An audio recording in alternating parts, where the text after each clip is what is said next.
I'm Maggie Hillary from United Methodist News Service.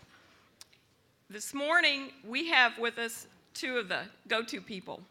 At least for us, they're go-to people. When we have questions, that's where we go. We are privileged to have with us from the General Board of Pension and Health Benefits, Barbara Boigegrain, who is the General Secretary, and Dale Jones, who is the Managing Director of Education and Plan Sponsor Relations. They have asked that I remind you of a couple of things. If you will go outside, they brought with them two of their reports that are out there for you to pick up. One is the General Conference 2012 petition summaries from them, and they think that will be very useful to you, and I assure you it will be, and it has been to us. And also the Church Systems Task Force report. Both of these are outside, and you may pick up copies of them. They're on the table, and I also believe that at least this one is available for download off your site, isn't it? I think it is. So please be sure to get those. I'm going to turn this over to them, and after their presentations, we'll have a little bit of time here for some questions. And Barbara, I think it's up to you. Thank you, Maggie. Well, good morning. Are we ready to talk about pensions? Yeah, good. I'm so glad there are people that enjoy it as much as I do. That's really good to hear. We're delighted to be here with you today. It's really good to see all of you, and I do want to extend a warm thank you, a note of appreciation to Kathy Noble and Tim Tantum and Larry Holland and Maggie and UMCOM for allowing us to be here and to talk with you today. I was speaking with someone a couple days ago at the beginning of this pre-conference briefing, and he was asking me about a few questions about the pension program, and he said, well, you see, I care about the clergy. And I said, well, good, because we too care very much about the clergy. The General Board of Pension and Health Benefits is the agency that provides the benefit administration and investment, financial and health and welfare support to the clergy and lay workers of the United Methodist Church and their families. We serve about 74,000 retired and active clergy and lay workers in the United States. And over the last decade, we have been raising money and starting pension systems, sustainable pension systems, in the central conferences that need them. There are a total of 13 pension systems going into place, and we are currently implementing 7, and we hope to have all 13 finished by the end of this year. I owe a very big thank you to all of you and your colleagues, because we have currently raised $23.4 million of the $25 million that we need to get these fully into place, and that all comes from you. The donations come from active clergy, retired clergy, conferences, and other very caring lay people throughout the connection. So thank you very much. As we approach this general conference, we find ourselves at a crossroads, continuing to try to provide sound, adequate, lifetime benefits for clergy and their spouses once their careers in ministry are at an end, and at the same time balancing the costs of providing those benefits and ensuring that conferences will be able to pay that in the long term. Wesley's words underscore our mission, and this is from Wesley's sermon on the use of money. And after he talks about earning all you can, saving all you can, and giving all you can, he then goes on to say, when the possessor of heaven and earth brought you into being and placed you in this world, he placed you here not as a proprietor, but as a steward.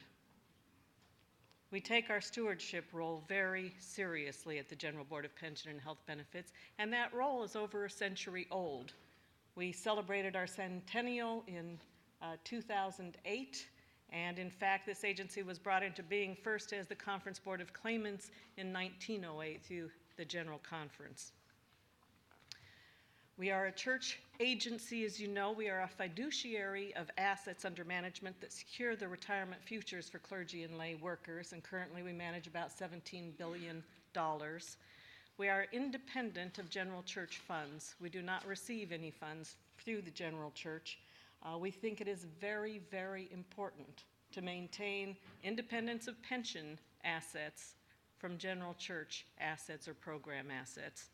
And we are stewards of the financial and personal well-being of clergy, lay workers, and their families. While steward describes the role that we have at the General Board, it also describes the role that we are increasingly finding ourselves playing as a voice across the connection. As we have gone through the financial upheaval in the markets that has been discussed over the last few days, we have found ourselves as a good steward trying hard to listen to the connection, figure out where the gaps are, and then bring the financial discussion together, because we have learned over the last few years that if our church is to be able to continue its mission and ministry, and in fact to thrive, then it must have good financial management and the knowledge across the connection to carry that out. The General Board of Pension and Health Benefits is bringing 36 petitions to this General Conference, which cover a variety of changes to our pension plans, to the Book of Discipline, which are intended to address some of the cross-conference pension liabilities, to the Comprehensive Protection Plan, which is the death and disability program for clergy, and a few petitions from the Church Systems Task Force focused on the health and well-being of clergy. Our focus today is on the two major choices in the pension plan. We are bringing two plans. I don't believe we have ever done that before. This is unprecedented. And they do two very different things. One is very similar to the current plan, the Clergy Retirement Security Program. It is a defined benefit and defined contribution program, and we'll talk more about what that means and how the strengths of those plans support each other and the weaknesses and offset the weaknesses of each of them. And that is the plan that our board of directors recommends. But we have had to roll up our sleeves, sharpen our pencils after listening to conferences, and reduce the benefits somewhat and reduce the costs somewhat to the conferences so that this is sustainable 10 and 20 years out. The second option is what we call a defined contribution only plan. It reduces the cost volatility to the conferences and provides a retirement account that clergy can manage. It does not provide lifetime benefits. There's also the option, as we found as we started to meet with delegations, we found we had a third option, and that is to do nothing. If you vote down both plans, there is no plan change. However, we think that it's important, very important, to consider these two options very carefully. They result from competing priorities within the church for the support of clergy and the financial considerations of conferences and local churches. Our goal for this session, and by the time we finish the hour that we have at the plenary session at General Conference and all the work with the delegations, is for all of the delegates to have enough of an understanding between these two types of plans that you can make an informed decision that reflects the values of the church. As we entered this quadrennium, we really had no intention of bringing in a new plan. We had put in the Clergy Retirement Security Program. It was this balance that both protected clergy for a lifetime, but also had a defined contribution, a savings account component, and we felt we were finished for a number of quadrennia. However, following the economic crisis of 2008, we found that we didn't know enough about the finances of the church to make sure that 10 and 20 years out, we had sustainable programs. So the catalyst for the change became the conferences themselves. After the severe market downturn, we started getting lots of messages about significant concerns about making contributions, both in the near term, and then because everything we do is projected long term, also on a long-term basis. So we formed a group called the Sustainability Advisory Group because we determined we all needed to learn more at all levels. So I have to thank everybody that's in this picture. This is a group of 16 conference officers and treasurers and a director of connectional ministries and the GCFA staff and General Board of Pension staff who all rolled up their sleeves and for 3 to 4 months focused intensely on conference and local church finances. We confirmed some things we suspected, and we all learned some things that we didn't know about the finances of the connection. So I'd like to ask Dale to come up and tell you a little bit about what we learned and then more about the details of the plans that we are presenting to you. Dale? Thank you, Barbara. This group set out to answer the question, what level of benefits is affordable? What they found pretty quickly into their work is that they really couldn't look at just benefits in isolation because there were too many other intersections with benefits in other aspects of the financial life of the church. So the sustainability group began to look at financial data across the connection, and some of the things that they began to talk about some time ago then carried over into the work of Call to Action and other groups that have since reported out. Where are we? Pardon my being technically challenged here from time to time. The group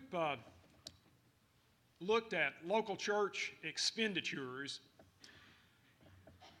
which is the chart that you see here, and realized that benefits, clergy benefits, those that are directed by the General Conference, is actually a pretty small part of the total picture of dollars that go through the local church. It's the green band across the bottom of that chart.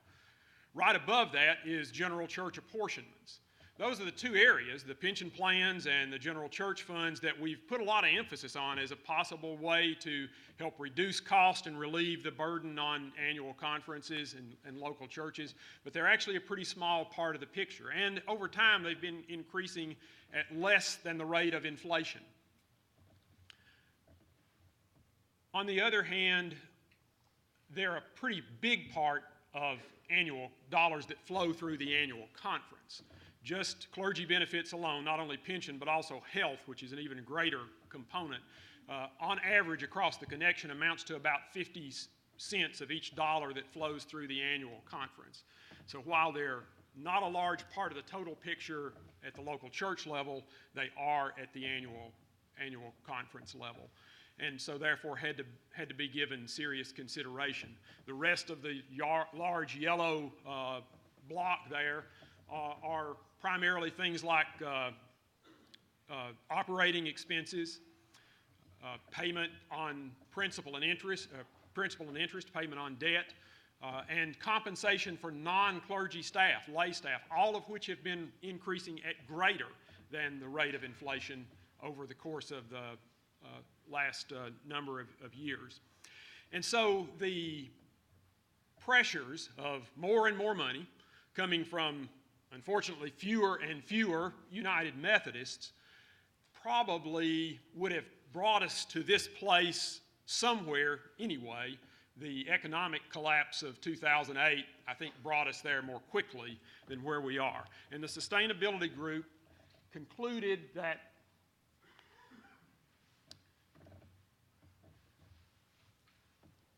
it's getting harder and harder for local churches to support full-time clergy.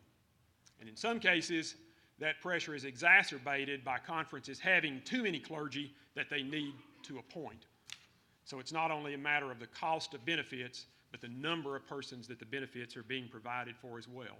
And the sustainability group came back and said, as a result of these trends that have been putting pressure on the church over time, and the challenges that we have financially, we believe that it's important to look at reducing the cost for benefits, which unfortunately means reducing the benefit itself, as Barbara already mentioned. And another thing that we believe is that it's important to look at making those costs more predictable, less subject to the whims of the market. And that's really what brings us to the two plans that we're offering to the General Conference. Because we essentially have two important values that are incompatible with one another. One is the importance of providing lifetime income for our retired clergy. That has been a tenet of the church's benefit and pension plans for decades. But the other is keeping costs predictable and affordable for the church, and the two do not fully harmonize with one another. So these two plans are an opportunity really for the denomination to determine which is more important. We are recommending option number one, stating our board of directors believes that for the sake of the church at large, conferences, local churches, clergy, over the long term, the best approach is to stay with the present structure of both a defined benefit and a defined contribution component that's in the current plan, but at a lower level. But if the importance of cost control and predictability and removing volatility and potential liability and all of those things are now, if that's now the driving most important concern, then the defined contribution only plan is what gives us that. What is all this defined benefit, defined contribution lingo anyway? Some of you are probably saying, so let's just do a real quick primer on the kind of basic concepts. In this few minutes here, we don't really have the opportunity to go into great detail about the plan changes themselves.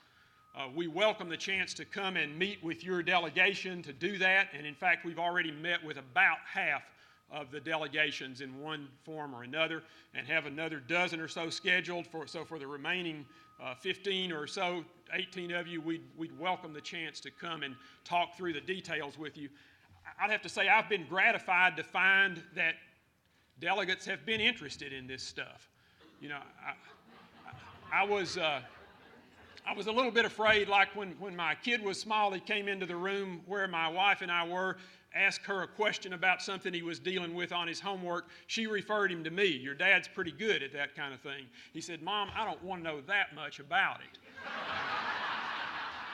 I was afraid that was what we would encounter as we got out and talked to delegations, but I've been gratified that they actually were interested in the concepts that we were trying to bring to them. So thanks to those of you who have already had us participate with you, and we offer the invitation to those who haven't. Anyway, defined benefit, defined contribution in terms of the cost to the employer, in this case the conference or the church, with a defined benefit approach, that can vary as the market varies and as other factors vary. Thus the problem of volatile cost, which conferences are not all that able to deal with. I'm a has-been conference treasurer. I recognize the challenges of that. With a defined contribution, the cost is pretty predictable. It's going to vary mostly just as compensation varies, and that's about the only factor. On the other hand, just the opposite when it comes to what the clergy person gets when he or she retires. With a defined benefit, you can count on it. It's going to be there. With a defined contribution, it might or might not be, depending on what happens in the marketplace and other factors. What creates those differences are two different categories of risk. The primary one is investment risk. How well the monies that are put into the plan earn, how they perform. And with the defined benefit approach, the employer, in our case the annual conference, has the investment risk. With a defined contribution approach, the individual, the retired clergy person, has the investment risk. The other one, important as well, less so than investments, probably is longevity. It was awkward to me to talk about longevity as a risk. I thought it was risky to not have longevity. But from the standpoint of pension plans, I do have a risk that I need for my retirement benefits to last as long as I do. And with a defined benefit approach, if I live a long, long time, well beyond my expected lifetime, the risk for that lies with the employer or the conference. With a defined contribution approach, it lies with me as the individual. I could live longer than my retirement benefits last. So those are kind of the things that are in tension as we look at possible ways that the church may go here. Need to provide one caveat about our proposals, and that is that they would be applicable if either of these options is adopted by the General Conference for service from that effective date forward. So service that has already been accrued, those of you who are active clergy, if one of these is adopted, your benefits earned up until the effective date would not change from what they are today. It would be the new service that you would have after that time going forward.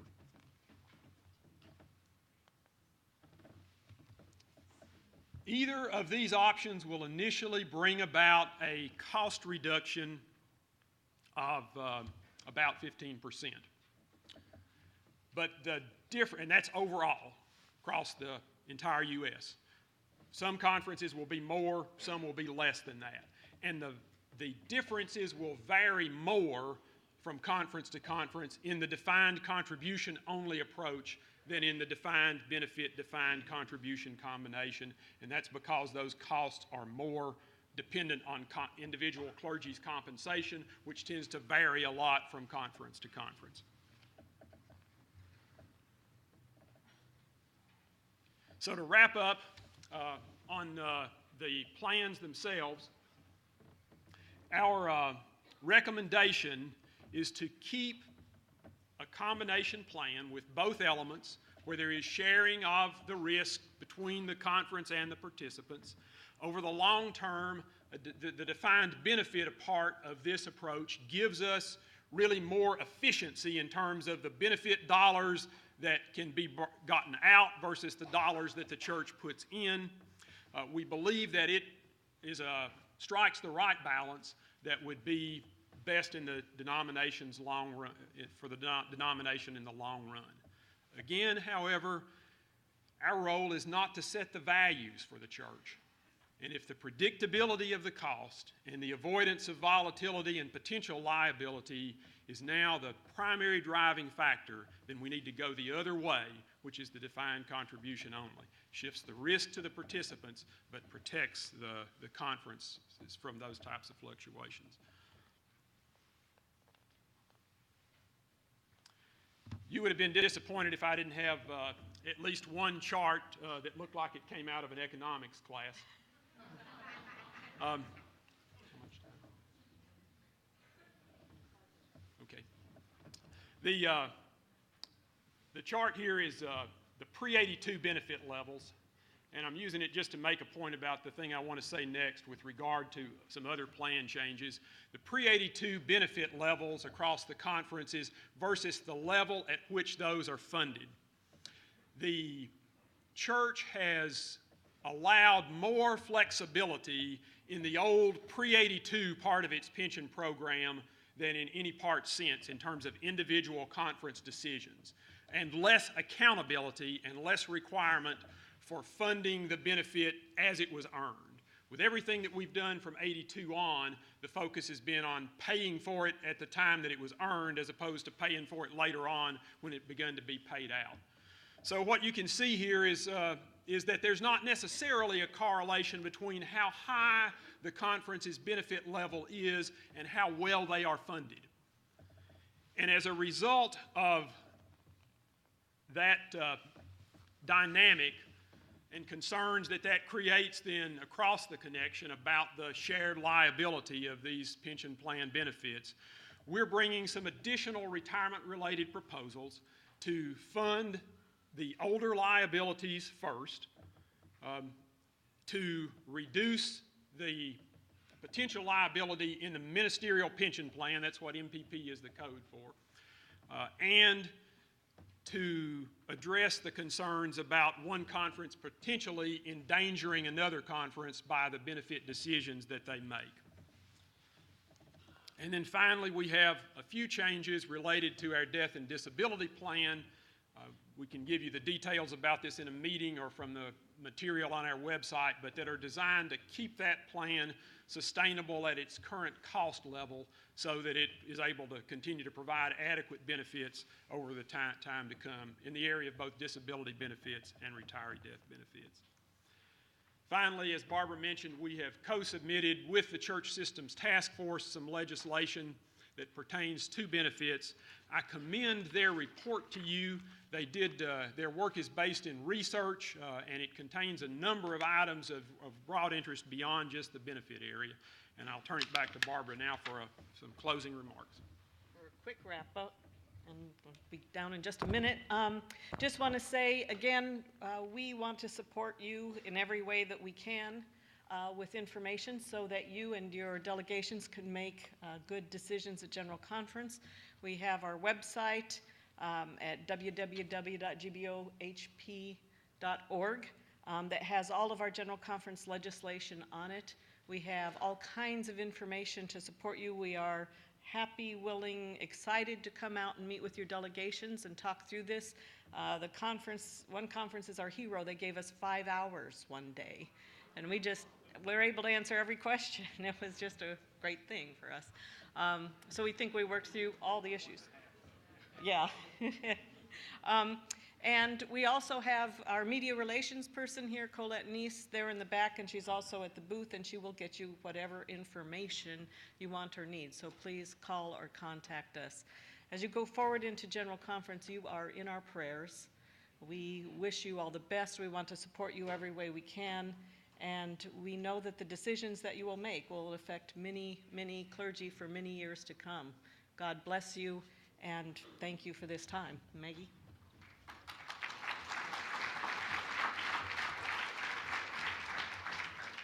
Colette, you want to raise your hand so if there's any folks who don't know you? They okay, thank you. We have time here for a few questions. If I will go right ahead.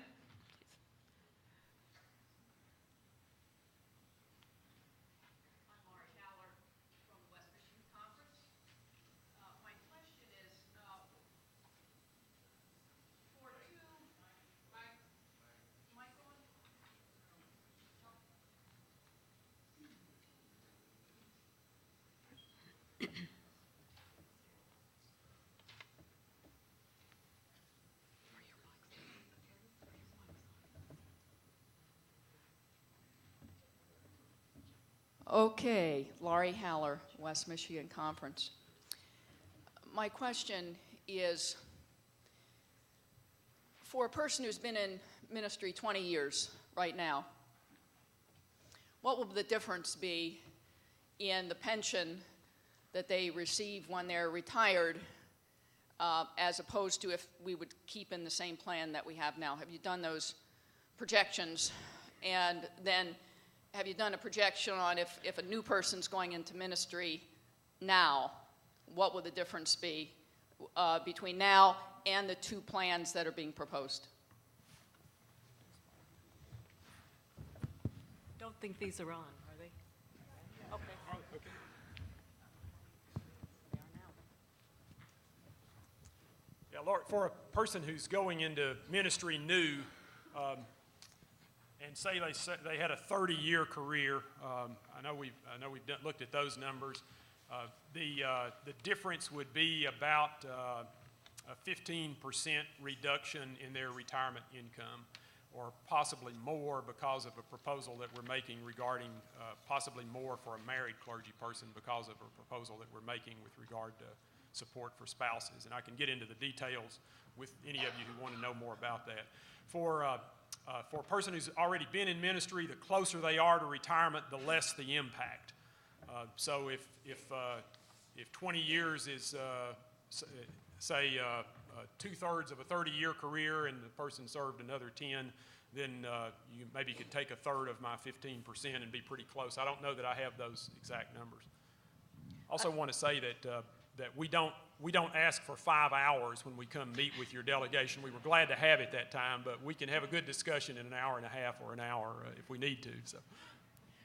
I would just, if I could add to that very quickly, when we first started to look at the retirement plan design, of course, we wanted to make sure we stayed within the range of an adequate retirement benefit. And historically, as we've compared ourselves to other denominations and replacement ratios, what you'll get in retirement after you stop your active service, the United Methodist benefit was right about the middle of that range.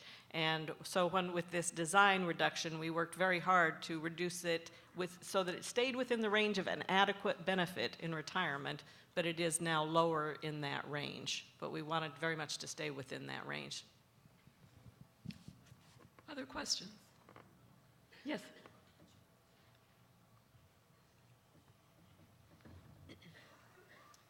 Bonnie Martin, New England Conference. I wonder if you could just speak briefly to the work that the General Board continues to do. I know there's a report coming out about the Socially Responsible Investing Task Force, and if you could just give us a few highlights around that work and the work that you continue to do to ensure all our investments are socially responsible, that would be helpful. Okay, thank you, Bonnie. The General Board has a duty, paragraph 1504 of the Book of Discipline, to invest as a fiduciary in the best interests of participants of the plans. In addition, in paragraph 716, it admonishes us and all other foundations and agencies to invest as much as possible in alignment with the social principles. We take that very seriously. We screen, it was 5 screens, now recently we've added a 6th screen so that money is not invested in companies with more than 10% of their revenues in gambling, alcohol, pornography, tobacco, munitions, and now private prisons. In addition, we have 4 staff members within our corporate relations department whose full-time job it is to work with organizations, voting proxies in alignment with church principles, carrying out social advocacy, working with other church partners, and being very active to talk with companies about United Methodist principles and being good citizens. We continue to be very active in that. Last week, we actually were able to have a meeting with Caterpillar. I know that they have been front and center on some of the discussions, especially with regard to Israel and Palestine. And we think we had a good discussion with them. We will be starting to write that information up, and we place that on our website and try to keep people who are interested informed as we go along. Again, we take this seriously and work with it very prayerfully. Our board is very vigilant on both United Methodist principles. We have a committee that just focuses on that, as well as our fiduciary role. I hope that answers your question, Bonnie. We have time for one more question, if there's one out there. Yes.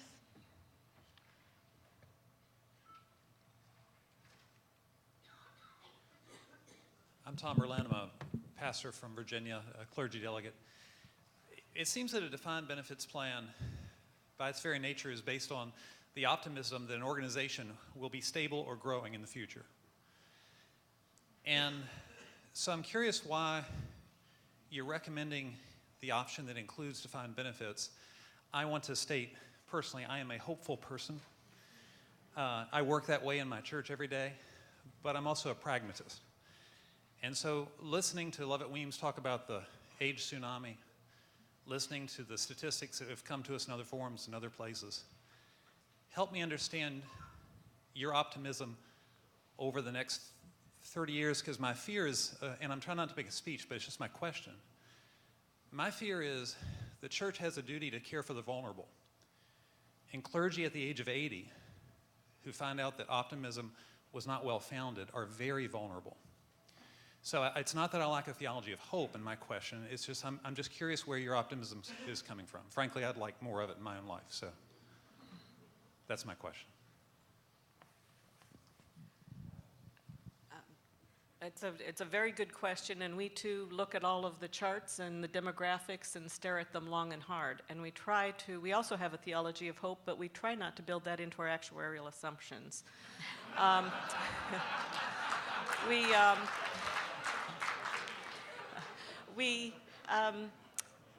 you heard yesterday from GCFA, and you heard that we look at each market move, especially downward, and we all get pretty anxious, and we say the end of the world is coming soon. But if we look at the long-term trends, at the long-term returns in the market, at even what has happened since the recent downturn in the market, so as far as investments, as we look at the fact that our church is now 13 million people, and there is growth, we also don't think it's time yet for a theology of despair. So our leading value is support and care of clergy, and we do struggle with how much do we manage ongoing liabilities and knowing that we have those liabilities versus trying to reduce all costs and liabilities. We think based on our projections that especially for the next 10 to 20 years, this combination of plans still makes good sense and provides the right management of the risks that are in front of us. Now, that is to say that 10 to 15 years from now, provided this plan with any defined benefit is still in place, we will be scrutinizing that very carefully to say, is it time to change? Did the church continue its downward trends, and so now, folks, we just need to start jettisoning liabilities? Or in fact, has it continued to grow, and is some other design or the current design going to serve? Can we say a big thank you to our two presenters?